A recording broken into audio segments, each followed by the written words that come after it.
म्हणजे यूथ साठी काहीतरी अट्रॅक्टिव्ह करायचंय. Yes exactly. हो ना. दिलीप फाईल घे आणि काव्याला सांग मी अर्जंटली बोलवले. देवधर सर, ट्रेंड वॉच मार्केटमध्ये धमाल करणार यात शंकाच नाही. काव्या मॅडम, तुम्हाला सुमित सरांनी अर्जंट बोलवले. Sorry I am late. काय आहे काव्या, किती उशीर? सगळी कामं आटपून येईपर्यंत वेळ कसा निघून गेला हे कळलंच नसेल ना तुला. डोंट वरी, आता तुझा प्रत्येक क्षण माझा असेल. मी प्रत्येक क्षणी तुझ्या बरोबर असेल. ते कसं? ट्रेंड वॉचेस आता क्षण तुझे माझे नाही, आपले असतील. ये आयडिया डन. 1 2 3 and 1 2 3 1 2 3. काय करताय यार? अरे मी सेम करून घेतलंय राघव. फिर से देखो.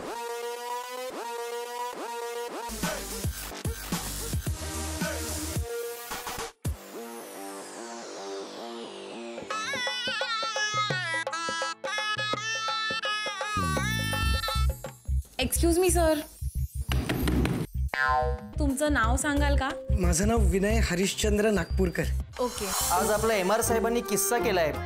कळलं का तुला? कळलं नाही, पण काहीतरी विषय झालाय. आज आपले MR साहेब विवाह संस्थेत जाऊन नाव नोंदवून आलेत. काय रे यार, आपलं वय काय लग्न करायचं? हा बोल. ते जेवायला तयार नाही. तू त्यांना फोन दे. काय तुम्ही असं का वागून राहिले?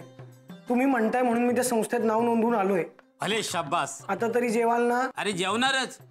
तू पोरगी पसंत कर, अख्ख्या गावाला जेवण घालतो का नाही बघ. तू इतक्या लवकर कसं काय? मी ना तो जॉब सोडलाय. ठीक आहे ना, चौथाच जॉब होता तुझा. अरे आता माझं ठरलंय दुसऱ्याची गुलामी करायची नाही. बिझनेस, स्वतःचा business. So finally my hubby is going to be a businessman.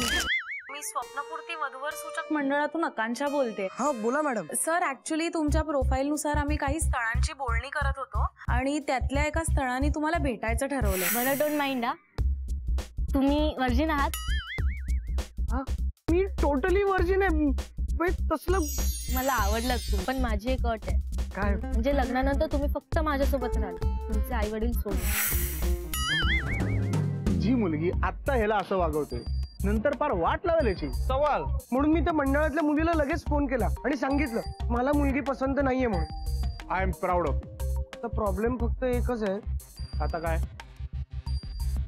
आई बाबांना कसं सांगू? आलो आलो, एकच मिनिटात. तुम्ही ऐक ना. Hello hello Raghav, 2 minute. अरे सुविधा हिशोब तपासायला बोलवते. 2 मिनिटात आलो.